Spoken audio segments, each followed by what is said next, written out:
My One and Only turns a mother hunting for a rich replacement husband into a road movie where the American dream looks like a practical joke. Its real trick is that Anne Devereaux keeps waiting for rescue until she learns she has been building it herself.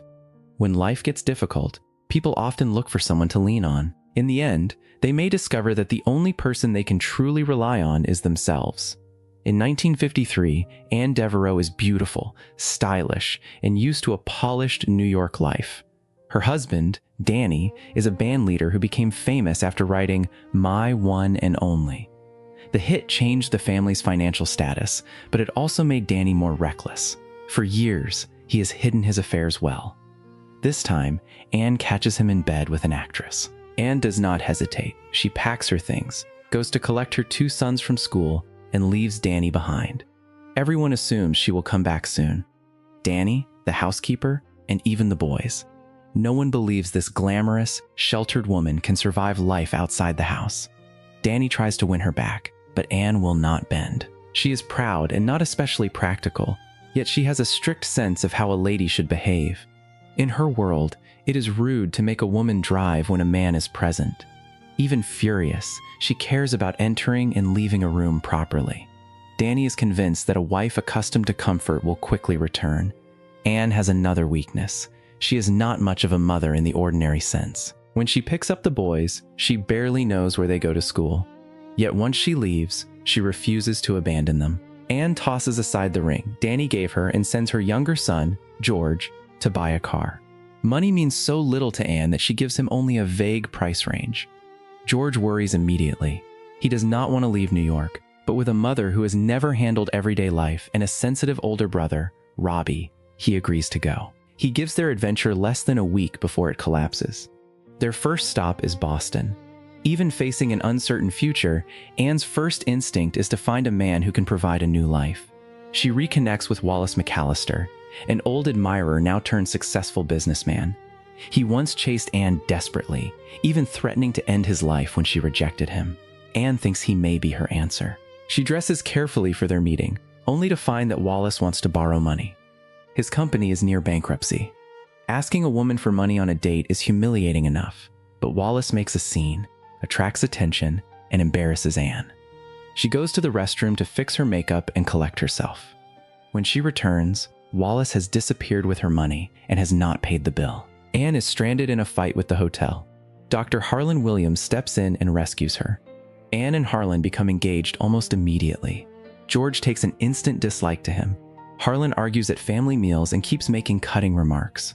George tells Robbie that Anne must have lost her mind. More and more, he misses Danny back in New York. When George calls his father, Harlan catches him.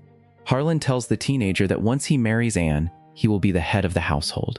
Like the leader of a pack, he says, everyone in the home will follow his rules. He warns George not to challenge his authority.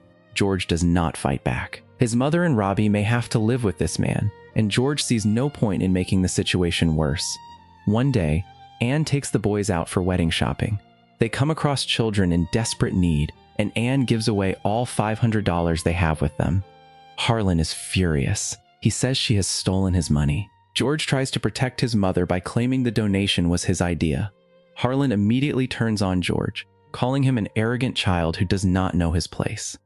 Anne steps in, but Harlan demands that she return the pearl necklace he gave her. He nearly strikes her. In that moment, the polished gentleman disappears. George lunges at Harlan and holds him still for a few seconds. Anne tears off the pearl necklace, throws it back, and takes both boys away. The engagement is over. After that disaster, George expects Anne to surrender and go back to New York. Instead, she surprises him. Anne will not forgive betrayal, whether from Danny or Harlan. She heads for the next stop. Robbie fully supports her. George is still worried, but stays with them. Anne knows their money is running out. If she cannot find a suitable husband quickly, she will have to swallow her pride and return home. Their next room is small and shabby, and Anne's blue Cadillac looks absurd outside it. But a beautiful woman in a fine car still draws attention, and compliments lift her spirits. By now, the family is splitting cheap meals. Anne insists that everything will work out, although even she is unsure. She simply refuses to forgive Danny. Robbie has some good news. He has been cast as the lead in a school play. For him, the role feels like a chance to begin again. Anne's beauty also brings another invitation. A man named Oliver asks her to see a show with him. Meanwhile, George begins talking to Paula, a girl he met in Pittsburgh. Paula jokes that every movie ends happily because people chasing the American dream need to believe in happy endings. George disagrees. Like his mother, he believes life can get better. His optimism interests Paula. A small affection grows between them inside the car, but neither takes it further. Anne enjoys Oliver's performance, but when she tries to leave, Oliver crosses a line. He ignores her refusal and tries to force himself on her. Anne becomes furious. When he cannot get what he wants, Oliver lashes out and abandons her outside. George sees this from upstairs and does nothing. Anne has been too naive for too long, and maybe this will teach her a lesson. The money keeps disappearing, so Anne pawns some of Danny's belongings. Anne then takes the boys to a party given by Charlie, another former admirer. But Charlie is no longer eager to pursue her. He already has a younger woman at his side. The two women understand the situation. Charlie makes a vague plan to see Anne again, but George knows it is useless. George tells Anne that Charlie will not choose her over the younger beauty beside him. Anne waits anyway. Charlie never comes for the dance he promised. George has reached his own breaking point. He finds Danny, who is touring nearby, and asks to go back to New York. They have been exchanging postcards, so George still believes there might be a place for him with his father. Anne has always said that Danny would not want him back. George never wanted to believe her. Danny makes excuses about his touring schedule, but never agrees to take George home. George's hope goes cold. When he learns Danny sent Anne money several times and she returned it, he is not even surprised. At least Anne saw Danny clearly.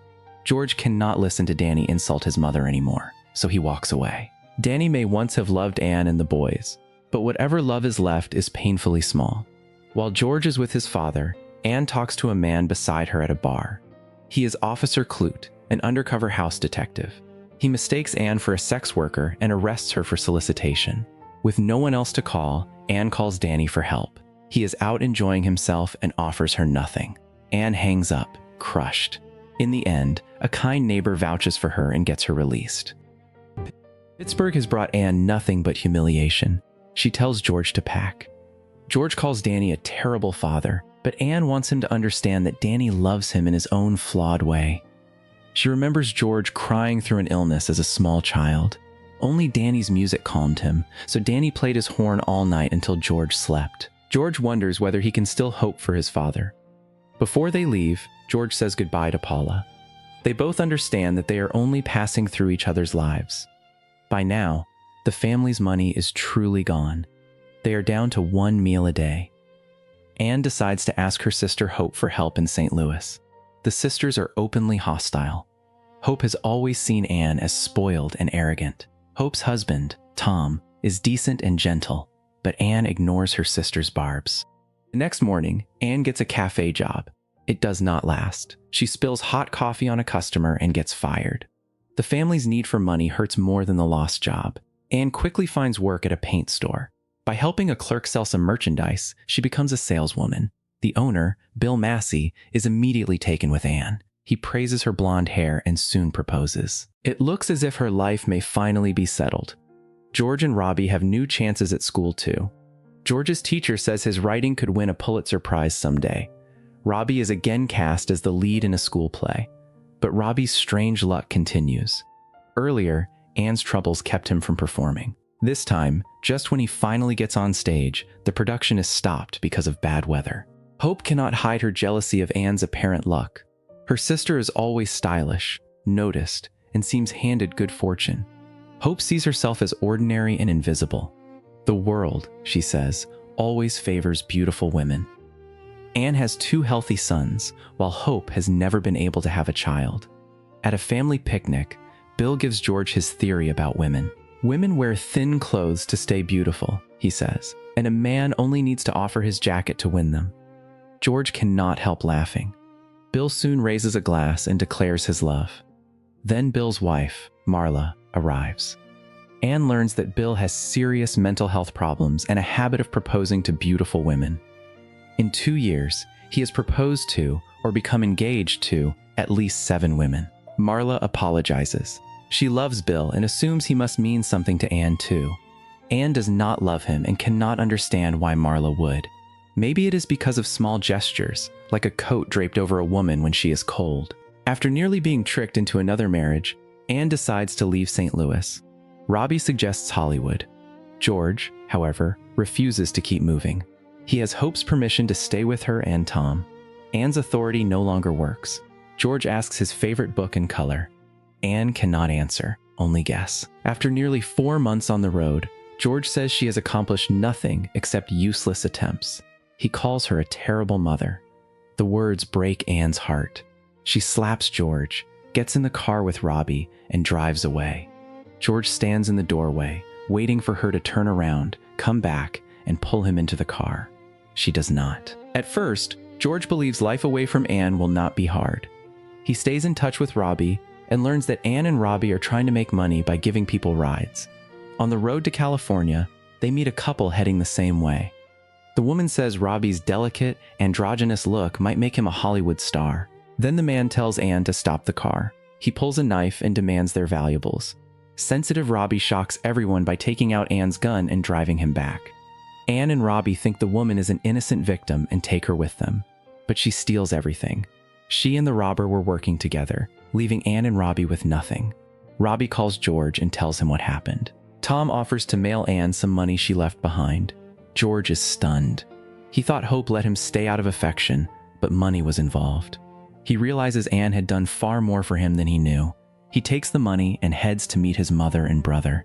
Anne's face brightens when George returns.